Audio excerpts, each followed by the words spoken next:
नमस्कार साथियों, स्वागत है आपका एक बार फिर आपके अपने ऑनलाइन प्लेटफॉर्म राजपुरा क्लासेज के ऊपर। राजस्थान थीम आधारित क्लासें अपनी चल रही हैं। उसी क्लास की श्रृंखला के अंदर आज अपनी 5वें नंबर की क्लास होने जा रही है। सभी से उम्मीद होगी कि सभी की जो है स्टडी प्रॉपर चल रही होगी। दोस्तों चलिए शुरुआत करते हैं बिना समय गवाए अपने कुछ महत्वपूर्ण प्रश्नों की सीरीज का। देखिए दोस्तों, बर्तन बैंक योजना राजस्थान सरकार की जो हाल ही में एक नई स्कीम लॉन्च की गई है, बर्तन बैंक योजना। देखिए क्या है। बर्तन बैंक योजना की शुरुआत 13 अप्रैल 2025 को 12 जिले के यहां से राजस्थान से की गई है। तो बर्तन बैंक योजना की शुरुआत कब हुई है? 13 अप्रैल 2025 को हुई है। और कहां से हुई है? 12 से। 12 जिले में ये इसकी शुरुआत हुई है। किसने करी है शुरुआत? ये ध्यान रखने की बात है कि मदन दिलावर जी के द्वारा, जो शिक्षा एवं पंचायती राज मंत्री है, इन्होंने बर्तन बैंक योजना की शुरुआत करी है। क्या है बर्तन बैंक योजना, क्यों करी गई है शुरुआत, उसके बारे में भी चर्चा करते हैं। उद्देश्य देखिए इसका, ग्रामीण क्षेत्रों में प्लास्टिक के उपयोग को सीमित करते हुए पर्यावरण संरक्षण को बढ़ावा देना। दोस्तों, प्लास्टिक का उपयोग सीमित करना और पर्यावरण संरक्षण को बढ़ावा देना, ये सबसे जो है मेन मोटो है इस योजना का, बर्तन बैंक योजना का। क्या होता है कि जो गांवों के अंदर जो सार्वजनिक कार्यक्रम किए जाते हैं, जैसे विवाह और जैसे जागरण वगैरह, तुम्हारे जितने भी प्रकार के जो कार्यक्रम हैं, उनके अंदर अपन जो प्लास्टिक यूज करते हैं खाना खाते वक्त, जैसे मान लो भंडारा वगैरह के अंदर प्लास्टिक के पत्तल धोने यूज करते हैं, उस पर रोक लगा करके और जो है यहाँ पर एक बर्तन बैंक योजना शुरू की गई है। इस योजना के तहत प्रत्येक ग्राम पंचायत के अंदर सरकार की तरफ से बर्तन अवेलेबल करवाए जाएंगे और जिसके यहाँ भी प्रोग्राम होगा वो अपनी ग्राम पंचायत के अंदर से बर्तन प्राप्त कर सकेगा। इसके अंदर देखिए दोस्तों, लोगो जो होगा, जो ग्राम पंचायत के अंदर से अपन को बर्तन मिलेंगे, उन बर्तनों के ऊपर क्या लिखा हुआ रहेगा? एक तो उस पंचायत का नाम लिखा हुआ रहेगा और उसके ऊपर स्वच्छ भारत मिशन लिखा हुआ रहेगा। ध्यान देने की बात है, बहुत महत्वपूर्ण है कि बर्तनों के ऊपर क्या लिखा हुआ रहेगा? पंचायत का नाम और स्वच्छ भारत मिशन। कुछ और चीजें यहां पर है इस योजना से जुड़ी हुई, उनके ऊपर भी बात कर लेते हैं। पहली बात कि 12 जिले से शुरू हुई है और इसके प्रथम चरण में 12 की 24 ग्राम पंचायतों को शामिल किया गया है। ध्यान रखिएगा, 12 जिले की 24 ग्राम पंचायतें प्रथम चरण में शामिल हैं और यहां पर प्रत्येक ग्राम पंचायत को 1-1 लाख रुपए की सहायता प्रदान की जाएगी। जो भी ग्राम पंचायत बर्तन बैंक योजना में शामिल है, उस ग्राम पंचायत को 1-1 लाख रुपए की सहायता दी जाएगी और ग्राम पंचायत के अंदर आपको एक थाली, एक चम्मच, एक गिलास और 3 कटोरी ये बर्तन मिलेंगे। प्रति सेट की दर रहेगी 3 रुपए। 3 रुपए में एक सेट मिलेगा और विशेष जो आरक्षित वर्ग है, जैसे आपका SC ST, इसके अलावा जो दिव्यांग जन हैं, BPL के अंदर जो लोग आते हैं, उनको जो है 50% की यहाँ पर छूट रहेगी। तो ये राजस्थान सरकार की हाल ही में लॉन्च की गई स्कीम है बर्तन बैंक योजना, जो एक बहुत महत्वपूर्ण योजना है, इसका ध्यान रखिएगा। अगला प्रश्न है दोस्तों, आंतरिक जागृति से आत्म सशक्तिकरण राष्ट्रीय सम्मेलन 2025। आत्म जागृति यानी स्वयं को जागृत करते हुए अपने राष्ट्र को जागृत करना, सशक्तिकरण करना, ये क्या है? अभियान जो ये सम्मेलन हुआ 2025, ये कहां पे हुआ है, किससे संबंधित है, क्या है क्या नहीं है? देखिए 17 अप्रैल 2025 को ये स्टार्ट हुआ है और 21 अप्रैल तक चला है। तो यानी ये 5 दिवसीय सम्मेलन था। कितने दिवसीय सम्मेलन था? 5 दिवसीय। आंतरिक जागृति से आत्म सशक्तिकरण, और ये शांतिवन आबू रोड सिरोही के अंदर। देखिए दोस्तों, अभी पिछली क्लास में अपन ने बात करी है कि जो ब्रह्म कुमारी जो ईश्वरीय विश्वविद्यालय है, उसके यहाँ पर अमित शाह जी का दौरा रहा था, तो वहीं पर दोबारा ये उनका एक बार फिर से दौरा रहा है। इसके बाद, इससे पहले 6 अप्रैल का दौरा जो था आपका पावटा में अमित शाह जी का, उसके बाद में तो दूसरा दौरा था वो यहां पर था। इसमें क्या है कि 17 से 21 अप्रैल तक ये आपका राष्ट्रीय सम्मेलन आयोजित हुआ है और इसका आयोजक कौन है? सुरक्षा सेवा प्रभाग ब्रह्म कुमारीज। जो आपका ब्रह्म कुमारीज ईश्वरीय विश्वविद्यालय है उसका सुरक्षा सेवा प्रभाग इसका आयोजक रहा है। उद्घाटन किसने किया था इसका? श्री अमित शाह जी के द्वारा उद्घाटन किया गया था, जो केंद्रीय गृह मंत्री है, अपने 17 अप्रैल को उद्घाटन किया था। देखिए इसी प्रश्न में अपन ने पूरा समाहित कर लिया दोस्तों। समापन किसने किया? राजनाथ सिंह जी ने, जो केंद्रीय रक्षा मंत्री है। 21 अप्रैल को इन्होंने इसका समापन किया। तो कितने प्रश्न बन गए? उद्घाटन किसने किया? अमित शाह जी के द्वारा। समापन किसने किया? राजनाथ सिंह जी ने। कब किया? 17 को उद्घाटन और 21 को समापन। और जिस दिन समापन हुआ था 21 अप्रैल को, उस दिन यहां पर एक कैंपेन शुरू किया गया था जिसका नाम है स्व सशक्तिकरण से राष्ट्र सशक्तिकरण, सेल्फ एम्पावरमेंट कैंपेन। यानी दोस्तों पहले खुद का मतलब जो है क्या करो, सशक्तिकरण करो, खुद का एम्पावरमेंट करो और फिर अपने राष्ट्र का जो है सशक्तिकरण करो। यानी जब तक अपन खुद नहीं बदल सकते तब तक अपन जो है देश को क्या बदलेंगे। तो इसी प्रकार का एक कैंपेन यहां पर शुरू किया गया है और बेसिकली ये भारत की सेना जो है उसके लिए स्टार्ट किया गया है।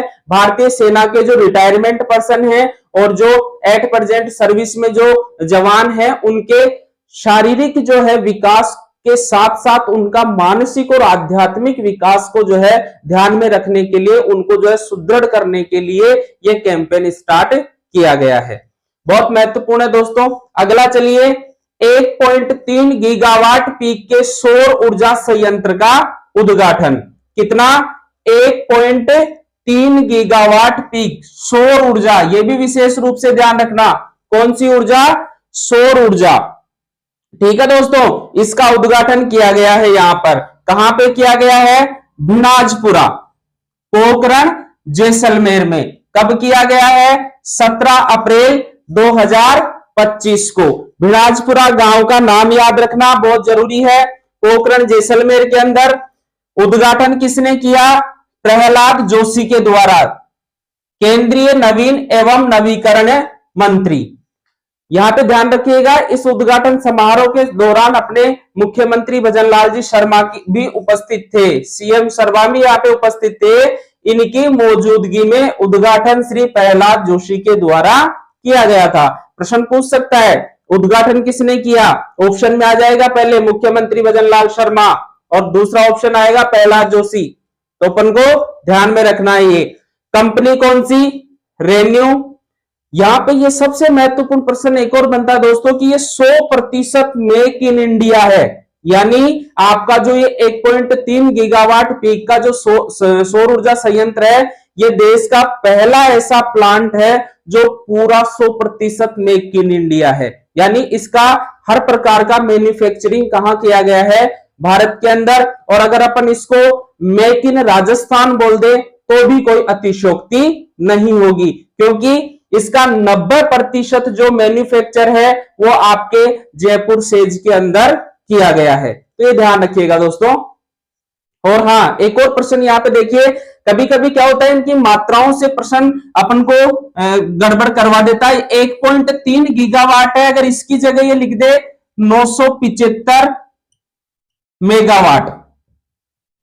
हालांकि अपन को गणित में इतना कुछ है नहीं, लेकिन गीगावाट का 1.3 गीगावाट की जगह 975 मेगावाट लिख दे तो भी वही बात है। तो ये भी थोड़ा ध्यान रखिएगा।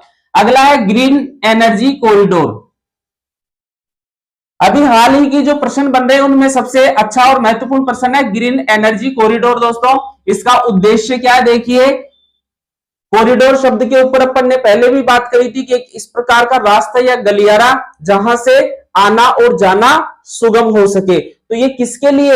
एनर्जी के लिए एक ऐसा रास्ता बनाया जा रहा है जिससे जो है अपन एक ग्रीन एनर्जी कॉरिडोर विकसित कर सके। पश्चिमी राजस्थान के अंदर सौर ऊर्जा और पवन ऊर्जा, इनके दोनों के उत्पादन को एक साथ लाने के लिए एक विशेष ऊर्जा मार्ग का विकास करना। यानी हमारे राजस्थान के अंदर सौर ऊर्जा और पवन ऊर्जा, इन दोनों के उत्पादन को एक साथ लाने के लिए एक मार्ग का विकास करना क्या है? Green corridor, energy corridor. यहां पर विशेष रूप से 3 जिलों के ऊपर बात की गई है, जोधपुर, बाड़मेर और जैसलमेर। ये जो ग्रीन कॉरिडोर आपका डेवलप किया जा रहा है वो मुख्य रूप से इन 3 जिलों के ऊपर करने की चर्चा है। लेकिन आपका ये जो कॉरिडोर बनेगा, जो रास्ता बनेगा, वो कितने जिलों से बनेगा दोस्तों? 5 जिलों से गुजरेगा। इसमें बीकानेर, अजमेर, चित्तौड़गढ़, नागौर और जोधपुर से गुजरेगा। प्रश्न आ सकता है कि ग्रीन कॉरिडोर जो योजना है, एनर्जी कॉरिडोर है, वो किन किन जिलों से होकर के गुजरेगी, तो ये ध्यान रखिएगा। यहां पर अभी हाल ही में कुछ आंकड़े आए हैं, बहुत ही महत्वपूर्ण है। देखिए, सौर ऊर्जा क्षेत्र और अक्षय ऊर्जा क्षेत्र, दोनों ही क्षेत्रों में राजस्थान को, किसको? राजस्थान को पुरस्कार प्राप्त हुए राष्ट्रीय स्तर पर भारत सरकार के द्वारा। सौर ऊर्जा क्षेत्र में प्रथम पुरस्कार, अक्षय ऊर्जा क्षेत्र में द्वितीय पुरस्कार राजस्थान को। नोट कर लेना और लिख लेना दोस्तों कि यह प्रश्न आने वाला है आगामी एग्जामों के अंदर, कि सौर ऊर्जा क्षेत्र के अंदर भारत सरकार के द्वारा राजस्थान को कौन सा पुरस्कार प्राप्त हुआ? प्रथम पुरस्कार। अक्षय ऊर्जा क्षेत्र के अंदर कौन सा पुरस्कार प्राप्त हुआ? द्वितीय पुरस्कार। ठीक है, चलिए बढ़ते हैं अगले प्रश्न के ऊपर। अक्षय ऊर्जा स्थापित क्षमता, यानी अक्षय का मतलब क्या होता है? जिसका कभी क्षय नहीं हो, जो कभी खत्म नहीं हो। तो जो आपकी सौर ऊर्जा है, पवन ऊर्जा है, इन सबको मिलाकर के जो आपकी जो अक्षय ऊर्जा है, इसके स्थापन करने की क्षमता में कौन सा राज्य किस स्थान पर रहा है, या फिर किसकी कितनी कैपेसिटी है? नवीन एवं नवीकरणीय ऊर्जा मंत्रालय की जो रिपोर्ट आई है 2025 की दोस्तों, उसमें टॉप 3 जो राज्य हैं उसमें अपने राजस्थान का प्रथम स्थान है। गर्व की बात है और बहुत ही महत्वपूर्ण प्रश्न बन जाता है यहां से कि नवीन एवं नवीकरणीय ऊर्जा मंत्रालय रिपोर्ट 2025 के अनुसार अक्षय ऊर्जा स्थापित करने में राजस्थान का कौन सा स्थान है? तो राजस्थान का कौन सा स्थान है? पहला स्थान है। कितना? 34,136 मेगावाट। राजस्थान की कितनी क्षमता है अक्षय ऊर्जा स्थापित करने की? तो ये डेटा बहुत ज्यादा इंपॉर्टेंट हो जाता है दोस्तों। अक्षय ऊर्जा स्थापित करने के अंदर राजस्थान की कितनी क्षमता है? 34,136 मेगावाट। दूसरा स्थान गुजरात का है, इसकी 33,393 है। तमिलनाडु का तीसरा स्थान है 25,241 मेगावाट। ये टॉप 3 राज्य हैं आपके अक्षय ऊर्जा स्थापित करने में, तो ये ध्यान रखिएगा। एक और महत्वपूर्ण प्रश्न यहां पे बन जाता है, 2030 तक लक्ष्य, काय का लक्ष्य? अक्षय ऊर्जा स्थापित करने का लक्ष्य। ये तो वर्तमान में क्षमता है अपनी राज्यों की। 2030 तक क्या लक्ष्य रखा है? भारत ने अपना लक्ष्य कितना निर्धारित किया है? 500 गीगावाट। दोस्तों 2030 तक भारत 500 गीगावाट जो है अक्षय ऊर्जा स्थापित करने की क्षमता का लक्ष्य रखा गया है। राजस्थान ने अपना लक्ष्य कितना रखा है? 125 गीगावाट। अभी राजस्थान कितनी क्षमता रखता है? 34,136 मेगावाट, और 2030 तक इसको कितना करने का है? 125 गीगावाट। शायद मेरे हिसाब से आगामी जो परीक्षाएं हैं कोई सी भी ले लो, यहां से प्रश्न छपना नेचुरल है, आएगा जरूर। अगला प्रश्न है डॉक्टर एमएल जाट।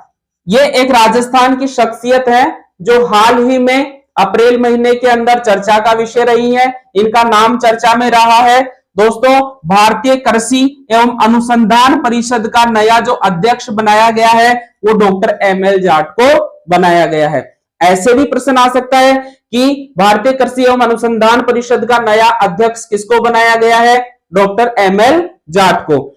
इसका ऐसे भी आ सकता है कि डॉक्टर एमएल जाट का संबंध कहां से है? तो दोस्तों अपने राजस्थान राज्य जो अपना है इसके पचकोड़िया जयपुर से इनका संबंध है, इसलिए यह प्रश्न अपने लिए बहुत ज्यादा महत्वपूर्ण हो जाता है। और ध्यान रखिएगा इनका पूरा नाम भी डॉक्टर मांगीलाल जाट। अगर मान लो आपसे प्रश्न में एमएल जाट नहीं लिख करके डॉक्टर मांगीलाल जाट लिख दे तो भी वही बात है।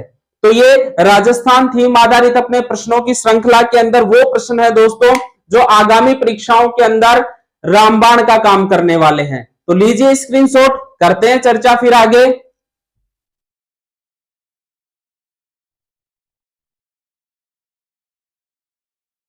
तो दोस्तों ले लिया स्क्रीनशॉट, चलिए आगे करते हैं बात अगले प्रश्नों के ऊपर। थोड़ा सा कल अपनी क्लास में टेक्निकल एरर की वजह से ये वाली जो स्लाइड थी वो रह गई थी, तो उसको अपन ने यहाँ पे मेंशन कर लिया है। चलिए इस पे करते हैं अपन चर्चा। 131वीं डॉक्टर भीमराव अंबेडकर जयंती। दोस्तों 2025 में जो अंबेडकर जयंती मनाई गई है वो कौन सी है? 134वीं, और 14 अप्रैल 2025 को ये मनाई गई है। राजस्थान के अंदर अगर अपन राजस्थान के दृष्टिकोण से इसकी बात करें तो इसका जो राज्य स्तरीय समारोह आयोजित किया गया वो कहां किया गया? राजस्थान इंटरनेशनल सेंटर जयपुर में। और यहां पर मुख्यमंत्री सीएम शर्मा मुख्य अतिथि रहे थे। इस जयंती के अवसर पर दो मुख्य चीजें यह है जो अपन को याद करनी है। दो पुरस्कार दिए गए थे। डॉक्टर अंबेडकर सामाजिक सेवा पुरस्कार। कौन सा पुरस्कार? डॉक्टर अंबेडकर सामाजिक सेवा पुरस्कार किसको दिया गया? कुलदीप पंवार को। किसको दिया गया? कुलदीप पंवार को दिया गया। पाली से संबंधित है ये। अंबेडकर महिला कल्याण पुरस्कार डॉक्टर अनुपमा सोनी। दोनों ही अवार्ड बहुत महत्वपूर्ण है और ध्यान रखिएगा दोस्तों, वन लाइनर क्वेश्चन बनने की यहाँ पे काफी चांस है। अगला विशेष, इसी अंबेडकर जयंती के ऊपर यहाँ पर कुछ विशेष कार्यक्रमों की शुरुआत जो है राजस्थान सरकार के द्वारा की गई है, जो अपने आगामी एग्जामों की दृष्टिकोण से बहुत ज्यादा महत्वपूर्ण हो जाता है। देखिए अंबेडकर पंचतीर्थ योजना की शुरुआत आज ही के दिन से शुरू की गई। अंबेडकर पंचतीर्थ योजना क्या है कि जो डॉक्टर भीमराव अंबेडकर जी हैं इनके जीवन से जुड़े हुए 5 महत्वपूर्ण स्थल, जैसे इनके जन्म का स्थान हो गया, इनकी शिक्षा प्राप्ति का स्थान हो गया, ज्ञान प्राप्ति का स्थान हो गया, महापरिनिर्वाण का स्थान हो गया, इन स्थानों से जुड़े हुए जो 5 स्थान है उनकी ये योजना है। इसको पंचतीर्थ योजना के नाम से शुरू किया गया है। नशा मुक्ति केंद्रों की शुरुआत की गई है। मुख्यमंत्री आयुष्मान बाल संबल योजना की स्वीकृति दी गई है। एक मुश्त समझौता योजना जो सफाई कर्मचारी है इनके लिए भी इस अंबेडकर जयंती के ऊपर शुरुआत की गई है। तो कौन सी शुरुआत की गई है, कौन सी नहीं की गई है, बहुत सारे प्रश्न यहां से क्रिएट हो जाते हैं। तो दोस्तों ध्यान रखिएगा इसका। अगला है प्रधानमंत्री फसल बीमा योजना रबी। कौन सी फसल की बात कर रहा है ये? रबी की फसलों की। और ये जो जानकारी है आपकी ये 2023-24 वाले सत्र की है दोस्तों। इसकी हालिया रिपोर्ट जो आई है इस रिपोर्ट के अंदर ये बताया गया है कि प्रधानमंत्री फसल बीमा योजना 2023-24 में सर्वाधिक लाभ लेने वाले जिले कौन कौन से हैं और सबसे कम लाभ लेने वाले जिले कौन कौन से हैं। सर्वाधिक लाभ लेने वाले जिलों के अंदर चूरू, जालौर, हनुमानगढ़, बीकानेर और अजमेर। ध्यान रखिएगा चूरू टॉप पर है और उसके बाद में जालौर, हनुमानगढ़, बीकानेर और अजमेर ये जिलों ने सर्वाधिक लाभ प्राप्त किया है। सबसे कम लाभ प्राप्त करने वाले जिलों के अंदर धौलपुर सबसे कम लाभ प्राप्त करने वाला जिला रहा है। इसके बाद में राजसमंद, अलवर, दौसा और करौली। तो अपन को कम से कम सबसे ज्यादा लाभ प्राप्त करने वाला और सबसे कम लाभ प्राप्त करने वाला तो याद रखना ही रखना है। सबसे ज्यादा चूरू ने, सबसे कम धौलपुर ने। बाकी आगे देख लीजिए, इनका भी अपन को नाम ध्यान रखना है। अगला अभियान है दोस्तों सक्षम जयपुर अभियान। अभी हाल ही में शुरू किया गया है और ये कौन से जिले में किया गया? जैसा कि नाम में जुड़ा हुआ है जयपुर जिले के अंदर शुरू किया गया अभियान है। सक्षम जयपुर अभियान का उद्देश्य क्या है? महिला एवं बालिका विकास सशक्तिकरण और उसका व्यापक अभियान। तो जो महिलाएं हैं और बालिकाएं हैं इनके सशक्तिकरण के लिए और इनके व्यापक विकास के लिए आपका जयपुर सक्षम अभियान शुरू किया गया है, जिसके तहत बालिकाओं को और महिलाओं को कौशल विकास जो है, स्किल डेवलपमेंट की ट्रेनिंग देना, आत्मरक्षा प्रशिक्षण देना, शिक्षा से जोड़ना, बालिकाओं को, महिलाओं को आत्म सशक्तिकरण की जो है सीख देना, ये सब चीजें इस कार्यक्रम के अंदर शामिल की गई है। और इस कार्यक्रम ये अभियान के तहत 10 जो केजीवीबी है यानी जो कस्तूरबा गांधी बालिका आवासीय विद्यालय है इनके अंदर IFPD interactive flat panel display लगाई जा रही है जयपुर जिले के अंदर, ताकि जो है बालिकाएं टेक्नोलॉजी से जुड़ करके अपने अध्ययन को और ज्यादा रुचिकर बना सके। दोस्तों इसके साथ ही ये भी ध्यान रखिएगा वर्तमान में जयपुर जिला कलेक्टर कौन है? डॉक्टर जितेंद्र कुमार सोनी। डॉक्टर जितेंद्र कुमार सोनी वर्तमान में जयपुर जिला के जिला कलेक्टर है, जो इस जो है जयपुर सक्षम अभियान से जुड़े हुए हैं। आगे देखिए अमेरिकी उपराष्ट्रपति की राजस्थान यात्रा।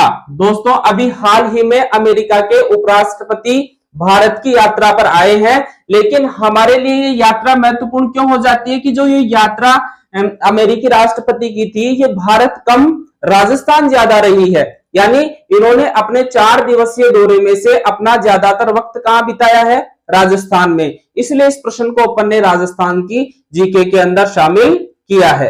देखिए दोस्तों, अमेरिका के उपराष्ट्रपति का नाम क्या था? James David veins.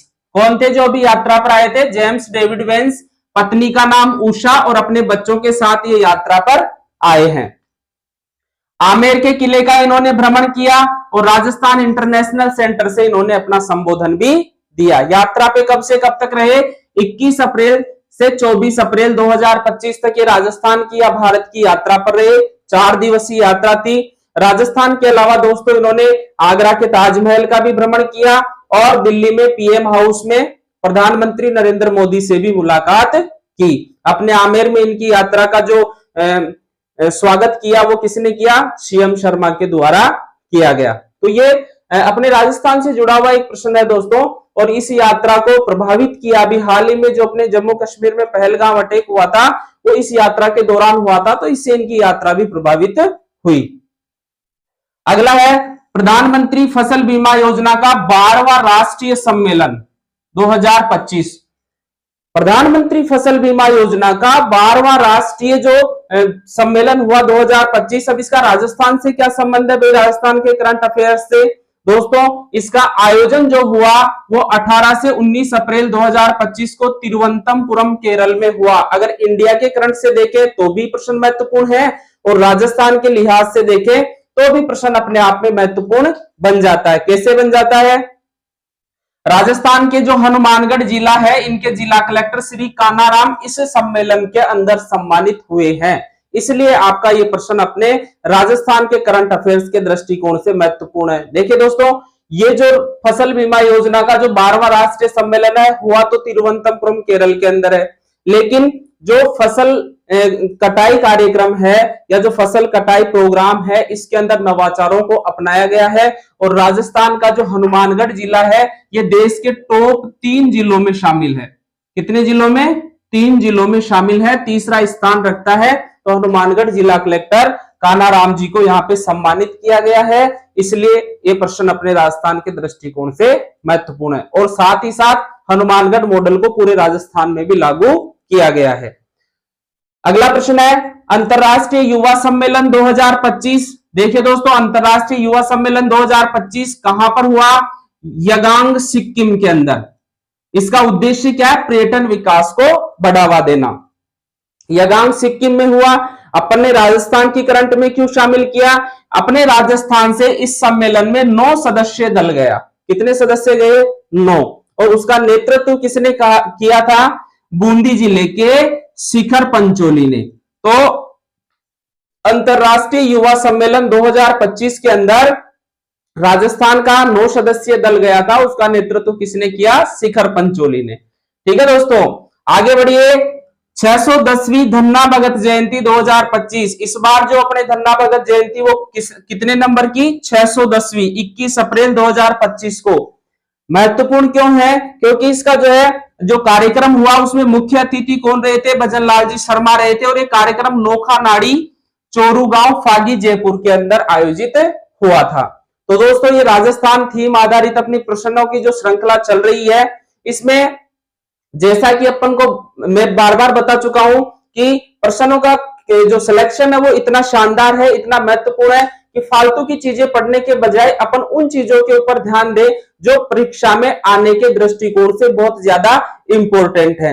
तो दोस्तों आज की क्लास में यहीं तक। आपके राजस्थान की करंट अफेयर्स आगामी 1 से 2 क्लासों के अंदर कंप्लीट हो जाएगी। उसके बाद में अंतरराष्ट्रीय और देश का जो करंट अफेयर्स है उससे जुड़ी हुई क्लासों के ऊपर अपन बात करेंगे। तो फिलहाल यहीं तक दोस्तों, निरंतर जारी रखिए अपनी पढ़ाई। मिलते हैं अगली क्लास में। जय हिंद, जय भारत।